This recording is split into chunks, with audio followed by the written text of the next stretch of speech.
யாரெல்லாம் இதான் நேரம்னு சொல்லிட்டு இந்த நேரத்தில் வந்து பிரியறதாகவும் வெளியில் போகிறதாவும் அறிக்கை கொடுத்துட்டு வெளியில் இதெல்லாம் வந்து நீ எதிரிக்கு தான் இடம் கொடுத்துருக்கு. அது வந்து இது ஒரு வகையான துரோகம் தான். இது நமக்குள்ளே அடிச்சுக்கலாம், சீட்டெல்லாம் பங்கு பிரிச்சுக்கலாம், தோலில் சட்டையை கிழிச்சிக்கலாம், இங்கேயும் விரிக்கலாம், வேஷ்டியை கூட பிரிச்சுக்கலாம், ஒன்றும் பிரச்சனை இல்லை. ஆனால் பொது எதிரி தமிழ் தேசியம் பேசின்னு ஒருத்தன் வருவான், விட்டுறாதீங்க, நமக்குள்ளே ஒன்றா இருந்து தோற்கடிக்கணும்னு சொன்னீங்கல்ல, அதை அங்கே தமிழ் தேசியவாதிகள் உணர்வுபூர்வமாக செய்கிறாங்க. எடுத்த பல விடயங்களும் வந்துட்டு மரணடியாக ஒன்று திரும்பி விழுந்திருக்கு. காலம் இவர்களுக்கு இவ்வளோ தெளிய சீமான் மூலமாக அடி கொடுக்கணும்னு நான் எதிர்பார்க்கல. நானும் யாருமே எதிர்பார்க்கல. உண்மையிலேயே நீ எடுத்தது வந்தெல்லாமே உனக்கே வந்து திருப்பி அடிக்கும். 800 பேர் கணக்கு சொல்றாங்க. போலீஸ் வந்து 800-900 தான் நாங்கள் கணக்கு பண்றோம்னு சொன்னாங்க. ஆனால் அதுவே கிடையாது. 2 அமைப்புக்கு மட்டும்தான் கூட்டம் அதிகமாக இருந்தது. நாங்கள் பேசியிருக்கிறோம், ஏற்கனவே நம்ம பேசியிருக்கிறோம். அங்கே ஒரு பெரிய அசிங்கமாச்சா? விஜய், விடுதலை சிறுத்தைகள், காங்கிரஸ், இதுதான் ஒரு அணியாக இருக்கு. இதோட அதிமுக சேர்கிறதா இல்லையான்றது இன்னும் சில நாட்களில் தெரிய வரும். நீ நல்லா சொன்னீங்கல்ல, மானமிகு ஆட்சி நல்ல ஆட்சி அப்படிலாம் முந்தானே பேட்டியில சங்கத்தமிழ என்ன கேக்குறாருங்க. நேரடியாக அந்த வார்த்தையவே சொல்லி எனக்கு தெரிஞ்சு ஒரு கட்சியிலும் சில மனிதர்கள் உப்பு போட்டு தின்றவங்க இருப்பாங்க. வேங்க வயலில் பெரிய மானக்கேடு. நீங்கள் என்னன்னு சொல்லி இந்த சமூக மக்கள்கிட்ட ஓட்டு கேட்பீங்க சொல்லுங்கள். அந்த அம்மா சொன்னது என்னன்னா, பணம் கொடுத்தா ஒத்துக்க சொல்கிறாங்களே, நீ என்ன அடித்து கேட்டாலும் ஒத்துக்காதரான்னு சொன்னது தான். அதை போய் நீ எடுத்துகிட்டு வந்து இது ஒரு எவிடன்ஸ்னு கொடுக்குற இவ்வளோ தரங்கட்ட இன்வெஸ்டிகேஷன் அவங்களுக்கு. இந்த நேரத்தில் நான் வந்து புத்தக வெளியீட்டு மேடையில் ஏறுறது நல்லா இருக்காதுன்னு சொன்னீங்கல்ல போன மாதம். அப்புறம் என்ன இந்த மாதம் வந்து ஆசீர்வாதம் வாங்கிறதுக்கு சம்மதிக்கிறீங்க? அப்போ ட்ரிகர் பண்ணுறதுக்காக பிளான் பண்ணி முடிஞ்சிருச்சா? முடியுது இல்லை, இன்னும் போக போக பாருங்கள். நீங்கள் எதை விதைக்கிறீங்களோ அதை தான் அறுக்கணும். அது எல்லாருக்கும் நடக்கும், திமுகவுக்கும் நடக்கும்.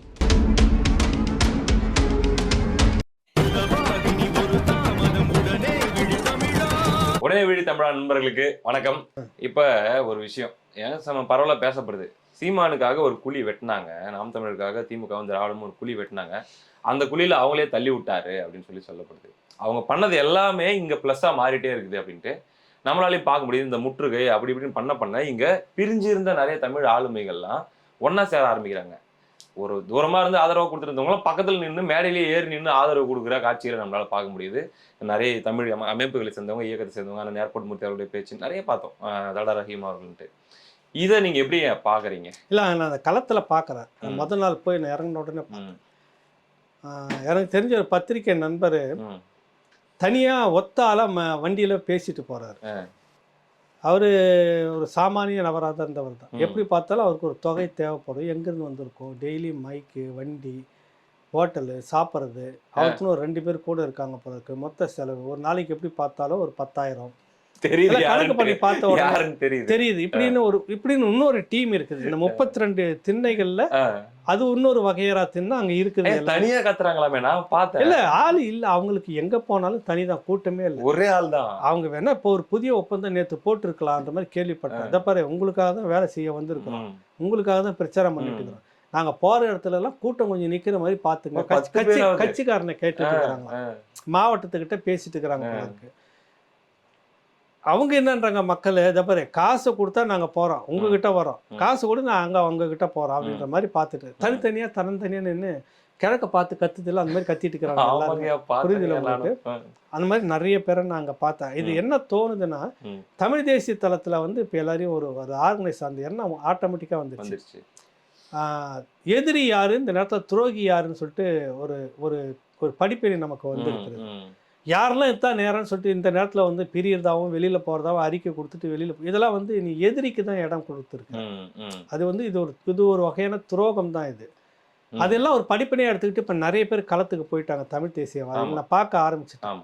கடுமையாக மேடையில் வரவங்களுக்கு அவரே இடம் கொடுத்து விமர்சித்தவர்கள் கூட வராங்க பார்த்தேன். கடுமையாக விமர்சனம் கொடுத்தவங்க கூட விமர்சித்தது வேறு, அது வேற. எங்களுக்குள்ள இருக்கும் அண்ணன் தம்பிகளுக்குள்ள. நீ சொல்றீங்களா வைக்கோ, நமக்குள்ள அடிச்சுக்கலாம், சீட்டெல்லாம் பங்கு பிரிச்சுக்கலாம், தோலில் சட்டையை கிழிச்சிக்கலாம், இங்கேயும் விரிக்கலாம், வேஷ்டியை கூட பிரிச்சுக்கலாம், ஒன்றும் பிரச்சனை இல்லை. ஆனால் பொது எதிரி தமிழ் தேசியம் பேசின்னு ஒருத்தன் வருவான், விட்டுறாதீங்க, நமக்குள்ள ஒன்றா இருந்து தோற்கடிக்கணும்னு சொன்னீங்கல்ல, அதான் அங்கே தமிழ் தேசியவாதிகள் உணர்வுபூர்வமாக செய்கிறாங்க. சொந்த செலவில் தான். நீங்கள் வந்து 32 வகையரை ஒட்டி தண்ணி காசு கொடுத்தா தான் நீங்கள் அங்கே வரணும். உங்களுக்கு பெரிய உணர்வுலாம் ஒரு மண்ணாங்கட்டி கிடையாது. காசு வாங்கிக்கிட்டு நீங்கள் வந்திருக்கிறீங்க. இவன் அவங்க சொந்த காசில் வந்து அவன் செலவு பண்ணிட்டு சுற்றிக்கிட்டு நிற்கிறான், வெறித்தனமாக நிற்கிறாங்க. இது எப்படி பார்க்குது திமுக அப்படின்னாக்கா அவங்க கொஞ்சம் இதுவாக தான் பார்க்குறாங்க. ஒரு மூர்க்கமாக இருக்குது, கூட்டம் இந்த அளவுக்கு வந்துக்கிட்டு இருக்குது. அப்போ இது என்ன மாற்றம் வரும்னு ஒரு அச்சம் அவங்களுக்குள்ளே இருக்குது. தினசரி ரிப்போர்ட் அங்கங்கே எடுத்துக்கிட்டு தான் இருக்காங்க. பிரச்சனைகள் அங்கங்கே இப்போ தான் கிளம்புது. இந்த நாளைக்கு நாளை மறுநாள் அதோட 3ஆம் தேதி மாலையோட பிரச்சாரம் முடிகிறது. நேற்று ஏர்போர்ட் மூர்த்தி போகும்போதே அண்ணா நான் இந்த மாதிரி வந்துக்கிட்டே இருக்கிறேன்னாரு. சாயங்காலம் ஒரு பெரிய பஞ்சாயத்து வச்சு முடிச்சிருக்கிறாரு. செம பஞ்சாயத்து, கூட்டம் அப்படி ஒரு ஆரவாரம். சீமானே தன்னை மறந்து கையை தூக்கி கை தட்டி பார்த்தீங்களா? அவர் வாணியே வந்து அது அது ஏதோ தொட்டு அடிச்ச மாதிரி அடிச்சுட்டு போறதா ஏர்போர்ட் மூர்த்தி. இன்னைக்கு இன்னும் நிறைய தமிழ் தேசியவாதிகள்லாம் கிளம்பி போறதா சொல்லியிருக்கிறாங்க. இந்த வகையில் திராவிடத்துக்கு நம்ம வந்து நன்றி சொல்லணும். கண்டிப்பா கட்டாயம். சுபையாகவும் கண்டிப்பா நம்ம கட்டாயம் வந்து என்னன்னா, தொண்டை வலியால் அவதிப்பட்டு கொண்டிருக்கிறார். இருந்தாலும் இந்த நேரத்தில் நாம் அவருக்கு நன்றி செலுத்த வேண்டியது இருக்குது. தெரியாதுங்களா? தெரியல, தொண்டை வலிங்க. இல்லை நீ சொல்றது பார்த்தே ஏதோ வேணாம், அது நல்லா இருக்காது. சரி விட்டு, நல்லா இருக்கட்டும், அவர் விட்டுரு, வேணாம், நிம்மதியா இருக்கட்டும், அவர் போய் பேசிட்டு இருக்கு. நான் என்னன்றேன், இவ்வளவுக்கு காரணம் அவர் தான் அப்படின்னு ஒரு கேள்வி வருது. இல்லை சும்மா இருந்த சங்க ஊதி கருத்த ஆண்டின்ற மாதிரி பேசி நீங்க நினைக்கலாம் அண்ணா நகர் மாணவி விடயம் மடைமாற்றப்பட்டதுன்னு அங்க பேசிக்கிட்டு தான் அண்ணா பல்கலைக்கழக மாணவி விடயம் மறைக்கப்பட்டுவிடும், திசை மாற்றலாம் பார்த்தீங்கன்னா. ஆனால் அங்கே தேர்தல் களத்தில் பேசிக்கிட்டு தான் இருக்கிறார், தினமும் சொல்லிக்கிட்டு தான் இருக்கிறார். போகிற இடம்லாம் அதான் பேசிட்டு இருக்கிறாங்க. அவ்வளோ லேசில் அது நீங்கள் மடை மாற்ற முடியாது. நீங்கள் என்ன நினைச்சிங்களோ அது வந்து வேங்க வயல். இன்னைக்கு வாங்கச்சியில் இருக்கிற கூட்டணியே இன்னைக்கு வந்து துப்ப ஆரம்பிச்சுட்டாங்க. புரியுதில்ல? அது தனியாக நம்ம அப்புறம் பேசுவோம். இது எல்லாமே எதெல்லாம் நீ மறைக்கிறோம் அதெல்லாம் இப்போ தேர்தல் சந்தையில் வந்து நல்லா கூவி மக்கள்கிட்ட பேசு பொருளாகி இருக்கிறது. ஏன்னா எதற்காக இந்த விஷயத்தை நீங்கள் பெரியாரை இழுத்து விட்டு இந்த அளவுக்கு அடி வாங்க வச்சுங்கன்றத எனக்கும் தெரியல. அது நான் பெரிய ஆய்வுக்கு உள்ள எடுத்துக்கணும் அந்த விஷயத்த. ஏதாவது நீங்கள் வந்து உண்மையிலே உங்களுக்கு பெரியார் மேலே ஒரு விஷயம் இல்லை. நேற்று கூட முதலமைச்சர் வந்து பெரியாரை மதிக்காதவர்களை, பெரியாதிக்கு மரியாதை கொடுக்காதவர்களை நான் மரியாதை கொடுக்க மாட்டேன் அப்படின்னு சொல்லிட்டாருங்க. இது விஷயமா அவர் யாரை சொல்ல வர்றாருன்னு தெரியுது, சீமானு தானே. அப்போ தான் அந்த நியூஸை பார்த்தேன். தம்பி ராகவ வந்து உடனே அதை கொடுத்தாப்புல செல்ஃபோனில், அண்ணா அப்படி வந்தேன்னு. ஐயா இருங்க, இதுக்கும் கேள்வி கொடுத்துருவோம், உங்களுக்கு தான் சொல்லியிருக்கிறாரு. பெரியாரை மரியாதை செலுத்தாதவங்களை நானும் மரியாதை செலுத்த மாட்டேன், நான் மதிக்கவே மாட்டேன் அவர்கள் என்றாருன்னு. அவர் கரெக்டாக அவர் என்னெல்லாம் அவர் சொல்லியிருக்க மாட்டார். ரொம்ப குசும்பு பிடித்த மனிதர் சீமான், நிஜமா சத்தியத்துக்குன்னு சொல்கிறேன். அவர்கிட்ட இருக்கிற நக்கல், இந்த குசும்பு இருக்குல்ல, கொஞ்சம் நெஞ்சம் குசும்புலாம் இல்லை. அவர் சொன்ன சத்தியமா ஐயா என்ன சொல்லியிருக்க மாட்டாரு. திமுகவை தோற்றுவித்தார் அறிஞர் அண்ணா இருக்கிறார்ல, அவரை சொல்றாரு. அவரு திமுகவினுடைய அடுத்த தலைவராக வராருல, இவருடைய தந்தையார் முன்னாள் முதலமைச்சர் கருணாநிதி, 2 பேரையும் தான் அவருக்கு சொல்றாருங்க. அவர்களே மரியாதை இல்லாம பேசணுங்க. ஆமா, அவ்வளவு மானக்கேடா பேசியிருக்கிறாங்க. மரியாதை இல்லாம பேசினதால் தான் நான் மதிக்க மாட்டேன்னு சொல்லிட்டு இப்ப பாரு பெரியார் கொண்டு நிக்க வச்சு அசிங்கப்படுத்திட்டாரா? பெற்ற தந்தையவே இவர் அசிங்கப்படுத்திட்டாரு, இன்னொரு பக்கம் தந்தை பெரியாரே அசிங்கப்படுத்திட்டாரு. கட்சியை தோற்றுவித்த அண்ணாவும் மரியாதை இல்லாம பேசிட்டு மானக்கேடா கேட்டு விட்டாரு. கடவுள் இல்லை, கடவுள் இல்லை, கடவுள் இல்லை, கடவுளை கற்பித்தவன் முட்டால், கடவுளை வணங்குபவன் காட்டு முன்னாடி அப்படின்னு சொல்லிட்டு ஐயோக்கெல்லாம் சொல்லி பேசின இந்த பக்கத்துல வச்சுக்கிட்டு ஒருவனே தான் தேவை, வேற எவனும் இல்லை சொல்லிட்டு உள்ள வந்தார்ல அரசியலுக்குள்ளார. அப்பவே அண்ணா பெரியார் செத்து போயிட்டாருங்க, சாகடிச்சுட்டாருங்க அண்ணான்னு சொல்லிட்டு ஆரம்பிச்சுட்டாரு. சரி, பஞ்சாயத்து வருதா ராவணால பாருங்க. அப்ப இந்த 2 பேரை தான் திட்டுறாரு அவரு, யாரு, ஸ்டாலின் அவர்கள். மரியாதை இல்லாம இருக்கிறதா அப்பாவையும் அண்ணாவையும் நீ மரியாதை இல்லாம பெரியாரை பேசிட்டீங்க, இனிமே உங்களை நான் மதிக்க மாட்டேன்னு அவர் தான் சொல்றாரு. என்ன சொல்லலாங்க ஐயா சொல்லிட்டு அங்கேயும் பாரு எடுக்கிற ஆயுதம் எல்லாம் இவங்களுக்கே திரும்பவும் இவங்களுக்கு தான் திருப்பி அடிக்குது. அவங்க என்னென்னத்துக்கெல்லாம் இப்ப தலைவர் விஷயத்தை வச்சு ஒரு விஷயத்தை ஆரம்பிச்சு 1 வாரம் பண்ணாங்க, நீங்க பாத்தீங்க. ரொம்ப அசிங்கமா போச்சு, அசிங்கமா போச்சு. கடைசியில விதவிதமெல்லாம் பேசினானுங்க நிறைய ஊடகவியலாளர். இதுல ஒருத்தர் வந்து பேசுறாரு, நீங்கள் நாம் தமிழர் கட்சிக்கு வக்காலத்து வாங்கி கொண்டிருக்கிறீர்கள், ஏன் நீங்களும் நானும் சந்திக்க கூடாது, விவாதம் நடத்தக்கூடாது? முதல்ல நீ திமுக விட்டு வெளியே வாடா, அப்புறம் பேசுவோம். என்கிட்ட அவர் ஒரு பத்திரிகையாளர் நண்பர், இன்னொரு நண்பர் தகவல் போட்டார், பேசவே இல்லை, விட்டுட்டு. நீ முதல்ல நீ நடுநிலைமையா இருந்துட்டு பேசினீங்கன்னா நியாயம் சொல்லலாம். நடுநிலை என்பதே முதல்ல ஐயக்கத்தனம். எல்லாமே இங்க ஒரு சார்பு அரசியலுக்குள்ளதான் நீ இருந்து வேலையை செஞ்சாங்க. நான் வெளிப்படையாக இருந்து இந்த தளத்துல இருக்கிறேன்ற சீமான், தமிழ் தேசியத்துல இருக்கிற எல்லாருமே ஓட்டு அரசியல் அவர் இருக்கிறாரு.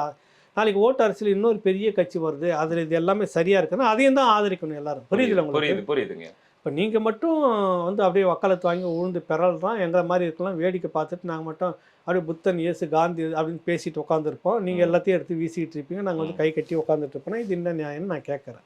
இது ஒரு அரசியல், இது இருக்கட்டும். எப்படி இருந்தாலும் இப்போ அவங்க எடுத்த பல விடயங்களும் வந்துட்டு மரணடியாக ஒன்று திரும்பி விழுந்திருக்கு. காலம் இவர்களுக்கு இவ்வளோ தெளிய சீமான் மூலமாக அடி கொடுக்கணும்னு நான் எதிர்பார்க்கல. நானும் யாருமே எதிர்பார்க்கலைங்க உண்மையிலேயே. நீ எடுத்தது வந்தெல்லாமே உனக்கே வந்து திருப்பி அடிக்குது. புரியுதுல? ரொம்ப நாளா வச்சு உருட்டிட்டு இருந்த விஷயம், குறிப்பா தலைவர் சம்பந்தப்பட்ட அந்த விஷயம் இவங்க வந்து அப்படியே இந்த கண்ணு முன்னாடியே சல்லியா நொறுங்கி போச்சு. அப்படி ட்ரிகர் ஆயிட்டாங்களே உலக தமிழர்களாகட்டும், முன்னாள் போராளிகளாகட்டும், மொத்தமா வந்து முடிச்சு விட்டாங்க அப்படின்றத பார்க்கும்போது அதுதான் அவங்க வெட்டின குழியிலே அவங்களே இல்ல.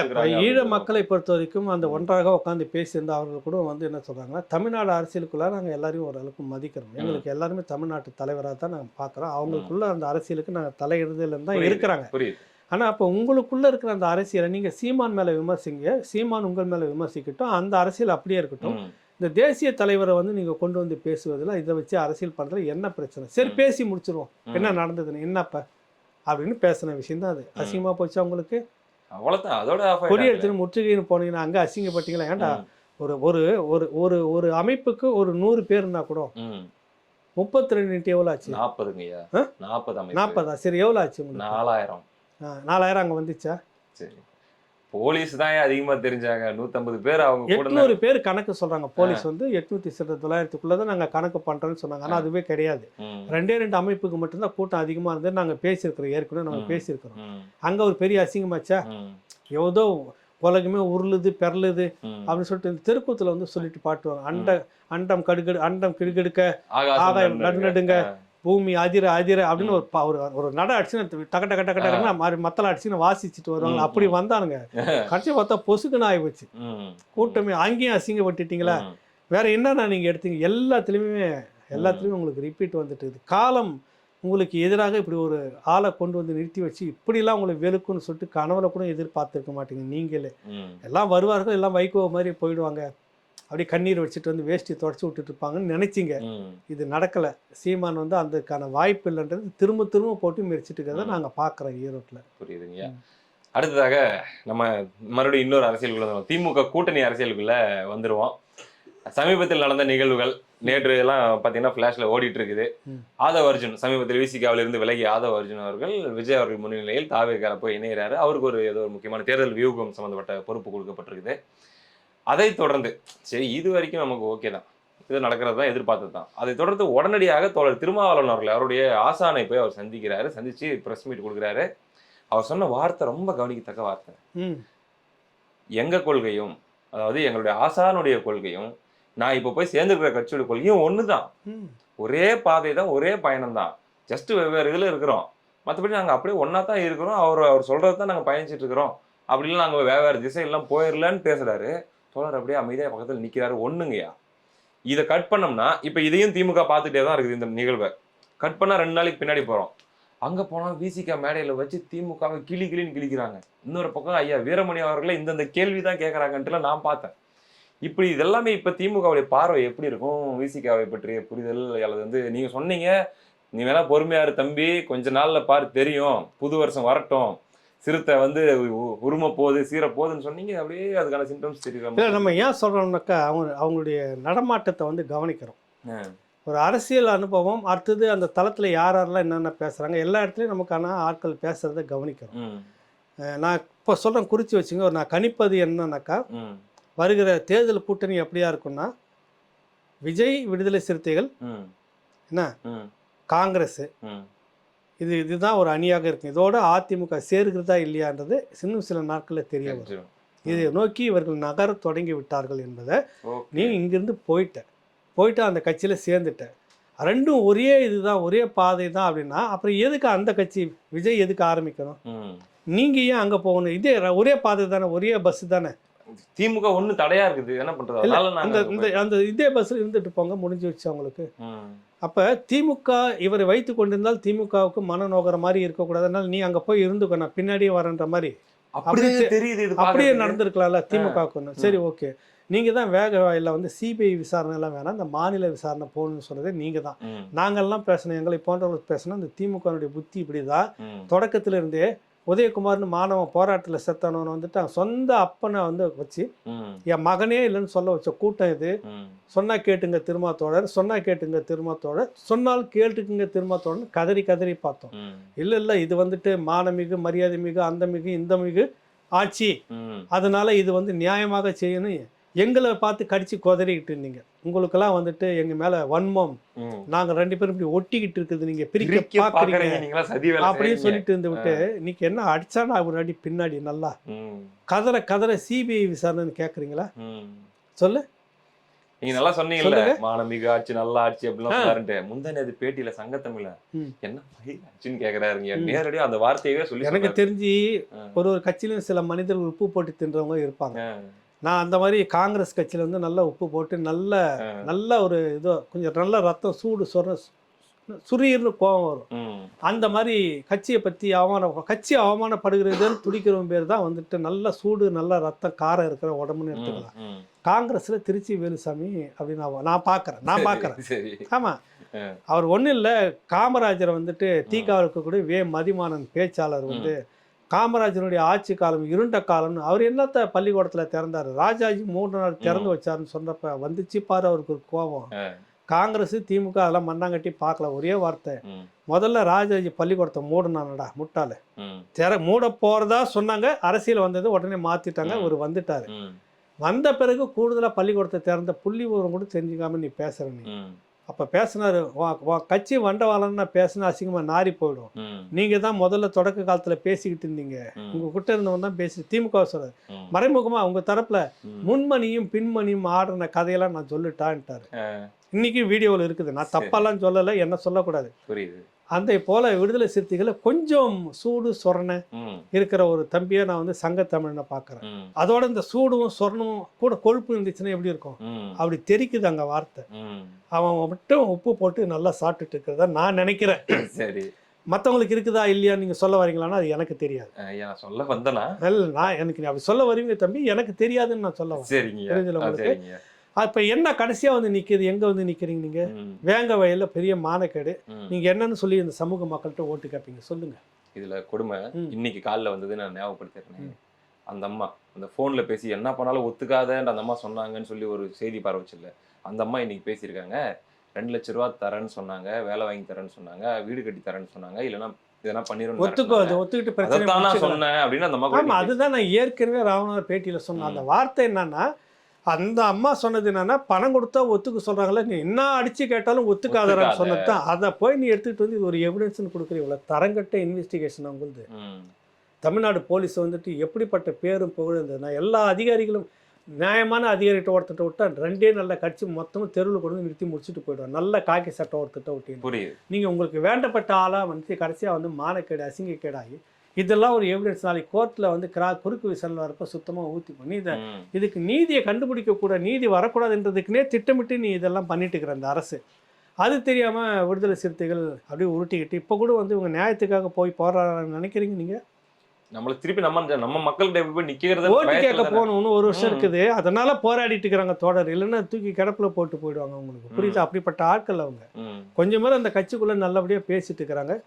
திரும்ப தோழர் இனிமேலும் நீங்கள் நினைக்கிறீங்க, தயவுசெய்து உங்களுக்கே தெரியும், எல்லா ஏரியாவுக்கும் போகிறீங்க, இன்னும் நல்லா உழைக்கும் மக்கள் இருக்கிற இடத்துல போகிறீங்க, எப்படிலாம் அந்த மக்கள் கொதிச்சு போயிருக்கிறான்னு உங்களுக்கு தெரியும். அந்த வெறுப்பை நீங்கள் தலையில் சுமந்துக்கிட்டு நீங்கள் விழுந்து போயிடாதீங்க, நீங்கள் அழிஞ்சு போயிடாதீங்கன்னு நான் சொல்ல வரேன். ஓட்டு கேட்க போகணும்னு இப்போ தான் நீங்கள் சொன்னீங்க. ஓட்டு கேட்க போகும்போது பானை சின்னத்தில் ஓட்டு போடுங்கன்னா போட்டுருவாங்கன்னு கூட வைங்க. உதயசூரியனுக்கு ஓட்டு போடுங்கன்னு சொல்லி ஓட்டு கேட்க போனால் என்ன ஆகுறது? இதுக்கு அப்புறமும் இந்த வேங்கவேல் அதைத்தான் சொல்ல வரும். புரிஞ்சுக்குங்க, புரிஞ்சுக்கிட்டு இந்த நேரமாவது அதனுடைய சிம்டம்ஸ் கொஞ்சம் தெரியுது. அதனால தான் ஆதவ அர்ஜுனுக்கு வந்தா வாழ்த்துறது, இங்கே தான் துப்பிட்டு போயிட்டாரு. திரும்ப வந்து என்னுடைய ஆசான்றாரு. ஏன் வரணும்? நீங்க அவருக்கு ஆசீர்வாதம் கொடுக்கணும். ஐயா ஒரே வார்த்தை சொல்லிருக்கலாம் தம்பி, இந்த சூழல்ல நம்ம சந்திக்கிறது சரியா இருக்காது, சந்திப்போம் சொல்லிட்டு போயிருக்கலாம். இந்த நேரத்துல நான் வந்து புத்தக வெளியீட்டு மேடையில ஏறது நல்லா இருக்காதுன்னு சொன்னீங்கல்ல போன மாசம். ஆமா, அப்புறம் என்ன இந்த மாசம் வந்து ஆசீர்வாதம் வாங்குறதுக்கு சம்மதிக்கிறீங்க? அப்ப ட்ரிகர் பண்றதுக்காக பிளான் பண்ணி முடிஞ்சிருச்சா? முடியுது இல்ல, இன்னும் போக போக பாருங்க. நீங்க எதை விதைக்கிறீங்களோ அதை தான் அறுக்கணும். அது எல்லாருக்கும் நடக்கும், திமுகவுக்கும் நடக்கும். சரிங்க, இவ்வளவு நேரம் உங்களுடைய நேரத்தை ஒதுக்கி நம்முடைய கேள்விகளுக்கெல்லாம் உங்களுடைய பதில்களை சொன்னதுக்கு, விளக்கங்களை சொன்னதுக்கு ரொம்ப ரொம்ப நன்றிங்க. வணக்கம். நன்றி தம்பி.